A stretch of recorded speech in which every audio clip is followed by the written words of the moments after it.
दोस्तों कल के दिन आप लोगों ने देखा था कि एक खबर सोशल मीडिया के ऊपर बहुत ज़्यादा तेज़ी के साथ में वायरल हुई और ये खबर ये थी कि गोल्डी बरार की अमेरिका के अंदर किसी ने गोली मारकर हत्या कर दी है। हालांकि दोस्तों जब मैंने इस पूरी न्यूज़ के बारे में स्टडी की और मैंने अलग अलग न्यूज़ के आर्टिकल्स को अलग अलग पोर्टल पर जाके जब मैंने चेक किया तो मुझे ऐसा लगा कि जो खबर है इस खबर की पूरी तरीके से सत्यता अभी तक नहीं बन पाई है और ना तो कोई सही तरीके से ये दावा कर रहा है कि इस तरीके का हुआ है।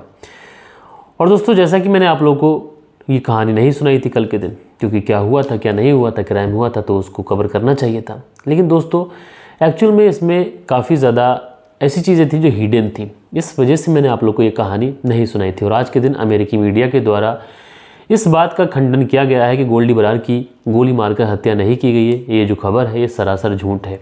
और दोस्तों आप लोगों ने देखा कि बहुत सारे न्यूज़ चैनल ने अलग अलग तरीके से इस तरीके से दिखाया कि गोल्डी बरार की इस तरीके से हत्या कर दी गई, सीसीटीवी में देख लो ये वो। लेकिन दोस्तों आज अमेरिकी मीडिया ने इन सारी ही जो फर्जी खबरें हैं इनका खंडन कर दिया है। लेकिन दोस्तों आज की जो घटना मैं आप लोग को सुनाऊंगा ये घटना एक ऐसी घटना है जो हमारे समाज में जो चीज़ें हो रही हैं और इन चीज़ों का जिम्मेदार भले ही कौन हो, लेकिन इंसान को सोचना और समझना बहुत ज़्यादा ज़रूरी है। दोस्तों आप लोग देखते हैं कि आए दिन कुछ ऐसी चीज़ें देखने को मिलती हैं जिसमें आप लोग देखते हैं बहुत सारे लोग जो क्राइम का रास्ता चुन लेते हैं और बहुत सारी ऐसी लड़कियां होती हैं जिनका मर्डर हो जाता है सिर्फ इसलिए कि वो किसी के साथ में बिना शादी करे रह रही हैं, यानी कि लिव इन में रह रही हैं। और आप लोगों ने देखा था ऐसे बहुत सारे कांड हुए, चाहे श्रद्धा वाला कांड हो चाहे निक्की वाला कांड हो, बहुत सारे ऐसे कांड हुए जिसमें लिव इन में रहते हुए पार्टनर ने गला रेत कर या फिर किसी ऐसे तरीके से हत्या की कि जिसको सुना पूरे देश ने तो पूरा देश जो है वो हैरत कर गया। और दोस्तों आज की जो कहानी मैं आप लोग को सुनाऊंगा ये कहानी सिमिलर कहानी है। एक ऐसी कहानी मैंने आप लोग को सुनाई थी महाराष्ट्र की। महाराष्ट्र में एक लड़की अपने प्रेमी से मिलने के लिए अपने घर से निकलती है, उसके बाद में रेलवे स्टेशन पर पहुंचती है और वहां पर पहुंचने के बाद में ये अपने प्रेमी का इंतज़ार कर रही होती है, क्योंकि घर पे बता के आई नहीं थी, अपने प्रेमी के साथ भाग जाने को आई थी। दोस्तों वहीं पर एक ऑटो वाला ऐसे मिलता है, उसकी सिंपैथी जीतता है, उसके बाद में इस लड़की को अपने साथ ले जाता है। उसके बाद में दोस्तों वो जो ऑटो वाला था वो उस लड़की के साथ में रेप करता है। उसके बाद में वो अपने 6 से 7 दोस्तों को उस लड़की को सौंप देता है, वो 6-7 लोग भी रेप करते हैं। उसके बाद में उन्हें रेलवे स्टेशन पर उस लड़की को बिठा दिया जाता है। वहाँ पर जो 2 सफाई कर्मी होते हैं वो भी उस लड़की के साथ में रेप करते हैं। दोस्तों वो लड़की महाराष्ट्र से चल के सीधा पंजाब पहुँच जाती है और पंजाब में जाकर जब वो एक जीआरपी के जवान को पूरी कहानी बताती है तो उसके बाद में उस लड़की को वापस उसके घर भेजा जाता है। लेकिन दोस्तों आज की कहानी भी पंजाब से ही है। हालांकि वो लड़की पंजाब पहुंची थी, लेकिन यहाँ पर जो घटना है ये पंजाब की है और ये घटना वाकई आप लोग को हैरान करेगी, परेशान करेगी। और आप लोग कहीं ना कहीं जो नौजवान लड़के और लड़कियाँ हैं उन लोगों के लिए वीडियो बहुत ज़्यादा ज़रूरी है। तो दोस्तों क्या हुआ था इस पूरी घटना के अंदर सिलसिलेवार तरीके से मैं आप लोग को बताऊंगा, बस आप लोग इस वीडियो में अंत तक बने रहिएगा। तो दोस्तों रात के 10 बज चुके हैं, मैं हूं आप सभी का अपना शावेज मलिक और हाजिर हूं आप लोग के सामने फिर से एक क्राइम की कहानी को लेके, एक क्राइम की घटना को लेके। और दोस्तों आज की जो घटना, आज की जो कहानी मैं आप लोग को सुनाने जा रहा हूँ ये कहानी है पंजाब प्रदेश की। और दोस्तों इसी पंजाब प्रदेश का एक शहर पड़ता है जिसको हम लोग बोलते हैं लुधियाना। और दोस्तों इसी लुधियाना के अंतर्गत एक इलाका आता है जिसको हम लोग बोलते हैं थाना हैबलाल, थाना हैबोबाल थाना। और दोस्तों इसी हैबोबाल थाना के अंतर्गत एक चौकी आती है जगतपुरी चौकी, और इसी जगतपुर चौकी के इलाके की ये बात है। अब चूँकि दोस्तों ये जो लड़की है इसकी उम्र मात्र 15 साल है, नाबालिग लड़की है, तो उसका नाम लेना भी यहाँ पर सही नहीं होगा। बात कर रहा हूँ मैं 8 अप्रैल साल 2024 की। 8 अप्रैल साल 2024 को जब इस लड़की के माता पिता सुबह सोकर उठते हैं तो ये जो लड़की थी ये घर पर नहीं होती है। अब उसके बाद में जो माता पिता थे चुपके चुपके अपनी बेटी को ढूंढना शुरू कर देते हैं। जो माँ थी ये आस पड़ोस के घरों में भी देखती है, हर जगहों पे देखती है। उसके बाद जो उसके फ्रेंड सर्कल होते हैं उन सबको कॉल किया जाता है कि यहाँ पर वो हमारी बेटी आई है। लेकिन दोस्तों सारे के सारे लोग यही कहते हैं कि हमने तुम्हारी बेटी को कहीं पर भी नहीं देखा। अब घर वाले बेहद परेशान होते हैं, लेकिन समाज के सामने भी वो जाते नहीं हैं, क्योंकि दोस्तों एक लड़की है जो कि 15 साल की हो चुकी है। हमारे समाज में अगर कोई लड़की गुम भी हो जाती है तो उसके घर परिवार वाले शर्मिंदगी की वजह से रिपोर्ट लिखाने नहीं जाते, कहीं ऐसा ना हो कि उनकी लड़की किसी के साथ भाग गई हो। और दोस्तों 8 अप्रैल को ये लड़की गायब हुई थी। धीरे धीरे इस परिवार वालों को ढूंढते ढूंढते अपनी लड़की को 8 दिन का समय गुजर जाता है और 16 अप्रैल साल 2024 को ये जो माता पिता थे ये पुलिस थाने पहुंचते हैं और पुलिस थाने पहुंचने के बाद में अपनी बेटी की गुमशुदगी की रिपोर्ट लिखाते हैं। अब दोस्तों पुलिस वाले पूछते भी हैं कि जब तुम्हारी बेटी 8 अप्रैल वाले दिन गुम हुई थी और आप 16 अप्रैल को आ रहे हो, इससे पहले कहाँ थे? तो वो ये बताते हैं कि हम उसे हर रिश्तेदारी में हर जगह पर ढूंढ रहे थे। जब हमें कहीं पर भी पता नहीं चला तो साहब हम तुम्हारे पास आए, कुछ भी कर हमारी बेटी को ढूंढ दीजिए। अब दोस्तों उसके बाद में पुलिस वाले मुकदमा दर्ज करते हैं, केस लिखते हैं, उसके बाद में इस लड़की को ढूंढना शुरू कर देते हैं। अब दोस्तों आस पड़ोस के CCTV कैमरास या फिर किसी से पूछताछ की जाती है, किसी ने किसी को देखा या फिर नहीं। लेकिन दोस्तों सारे लोग यही कहते हैं कि हमने उस लड़की को नहीं देखा।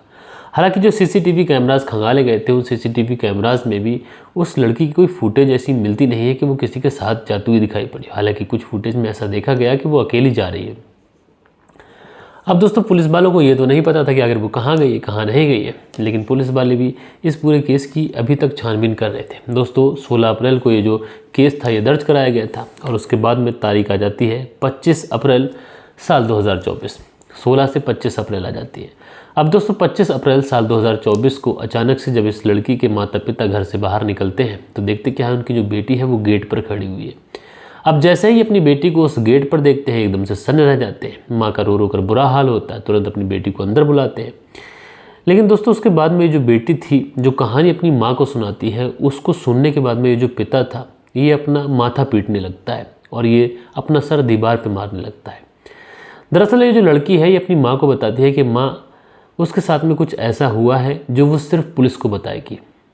माँ पूछती है, बहलाती है, फुसलाती है।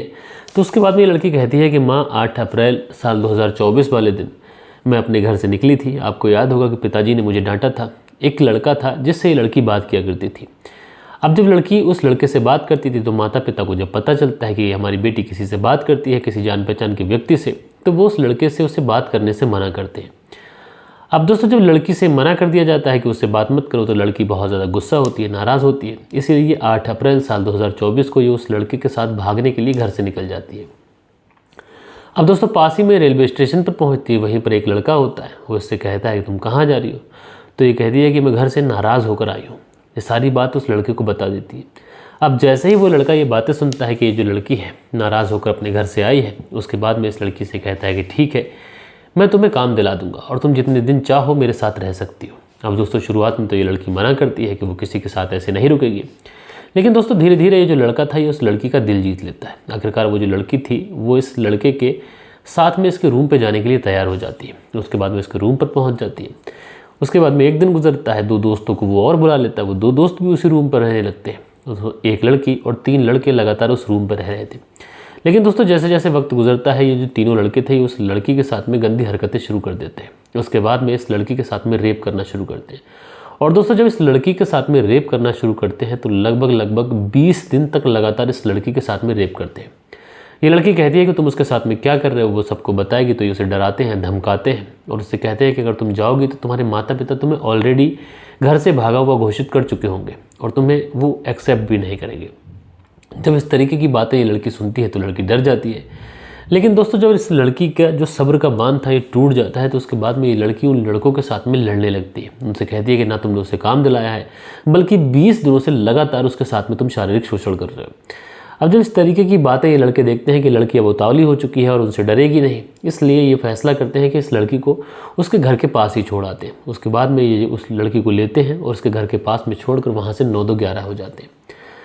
अब दोस्तों उसके बाद में ये लड़की सारी आपबीती अपने माता पिता को बताती है। बात पुलिस तक पहुंचती है। पुलिस इस पूरे मामले की छानबीन करती है। हालांकि जो आरोपी थे पुलिस ने उन आरोपियों की पहचान कर ली है। अब उसके बाद में इनकी गिरफ्तारी की जाएगी। लेकिन दोस्तों यहाँ पर इस कहानी में सबसे बड़ा सवाल ये होता है कि ये लड़की अपने माता पिता की ज़रा सी बात पर गुस्सा होकर अपने घर से घर बार छोड़ कर निकल जाती है। उसके बाद में एक अननोन पर्सन पर भरोसा कर लेती है, उसके कमरे पर पहुँच जाती है और उसके कमरे पर जब ये पहुंचती है तो वहाँ पर 3 लड़के बारी बारी से 20 दिनों तक इसके साथ में रेप करते हैं। जब ये लड़की बर्दाश्त के काबिल इसके नहीं रहता है तो उसके बाद में उनसे लड़ाई झगड़ा करती है। उसके बाद में जो लड़के थे इसे इसके घर के बाहर छोड़ के चले जाते हैं।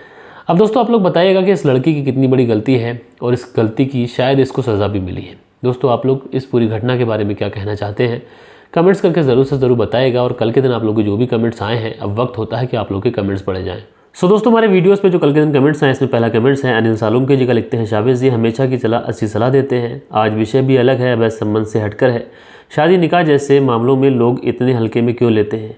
अपने लड़के या लड़की की जीवन की नई शुरुआत होती है और सामने वाले लड़का लड़की के चरित्र, उसकी फैमिली के बारे में बिना जानकारी के रिश्ता जोड़ देते हैं। बहुत अच्छी बात कही आपने अनिल सालुंखे जी, ये सारी चीज़ों का ध्यान रखना चाहिए। उसके बाद मनोज गोदारा जी हैं, लिखते हैं नमस्कार सर जी, आज वाली कहानी और कहानियों से अलग ही है, हम सब सुने हैं, अच्छी सीख मिलेगी। उसके बाद में अगला जो कमेंट्स है सुनील त्यागी जी का, लिखते हैं शाबिश भाई आपकी कहानी हमेशा की तरह अच्छी रहती है, रीनू सुनील त्यागी शेना बुलंदशहर से। उसके बाद में विनोद उपाध्याय जी हैं, लिखते हैं विनोद उपाध्याय जाए, शाबिश मलिक जी नमस्कार, बहुत ही अच्छी लगी आज की कहानी, आप हमेशा हौसला बनाए रखें और अपना बेस्ट देने की कोशिश करें और हो सकता है आपके जो व्यूज़ हैं ये पहले से ज़्यादा बढ़ें और अल्लाह जो करेगा वो सब अच्छा होगा। तो भाई आपका शुक्रिया। इस्लाम शेख जी हैं, लिखते हैं शाबिश भाई अस्सलाम वालेकुम। उसके बाद में अगला कमेंट है वालेश्वर बिहारी जी का, लिखते हैं मलिक साहब जानकारी सर जी, आज मैं 11:40 को कमेंट्स कर रहा हूं और लेकिन एक भी लाइक नहीं है। 11:40 तक एक ही लाइक है, वो भी मैंने किया है। भाई कई बार ऐसा होता है कि लाइक जो होते हैं वो अपडेट नहीं हो पाते, इसलिए जब आपने कमेंट्स किया था तो उस समय लगभग 20 से 25 लाइक मेरे वीडियो पे हो चुके थे। लेकिन मैं आप लोगों से रिक्वेस्ट करना चाहूँगा कि आप लोग लाइक भी करा करें, शेयर भी करा करें।